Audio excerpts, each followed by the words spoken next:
Il y a un sujet qui vient souvent pendant nos séances en thérapie.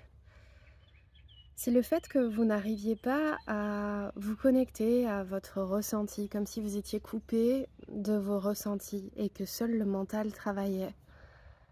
Souvent, j'essaye de vous faire estimer l'intensité d'une problématique ou comment ça bouge en vous, comment ça évolue. Et il arrive parfois que je tombe sur des personnes qui n'arrivent pas à ressentir, qui n'arrivent pas à savoir comment ça bouge en elles. Est-ce que ça te parle? J'ai remarqué que les personnes qui vivent ça sont des personnes qui ont depuis longtemps remis leur pouvoir à l'extérieur.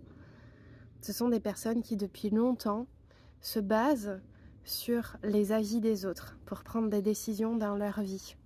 Et elles ont tellement pris cette habitude que quand il s'agit de faire des choix toutes seules, elles ne savent plus faire. Elles se sont comme déconnectées de leur ressenti. Elles ne prennent des décisions qu'avec leur mental et donc leur ego. Et c'est justement ce que nous travaillons en séance. Réussir à prendre des décisions plus connectées avec le cœur, avec l'appel de l'âme, davantage qu'avec les souhaits du mental et de l'ego.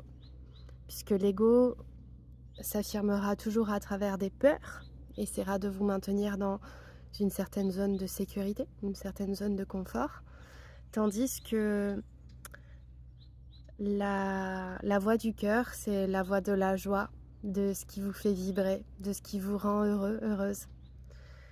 Et donc ça, c'est quelque chose que nous pouvons travailler, soit en dipli, soit grâce à l'hypnose, reconnecter cette part de vous et reprendre votre pouvoir personnel, reprendre votre souveraineté. Parce que quand ça fait trop longtemps que vous consultez les autres pour prendre des décisions, vous vous déconnectez de votre propre intuition.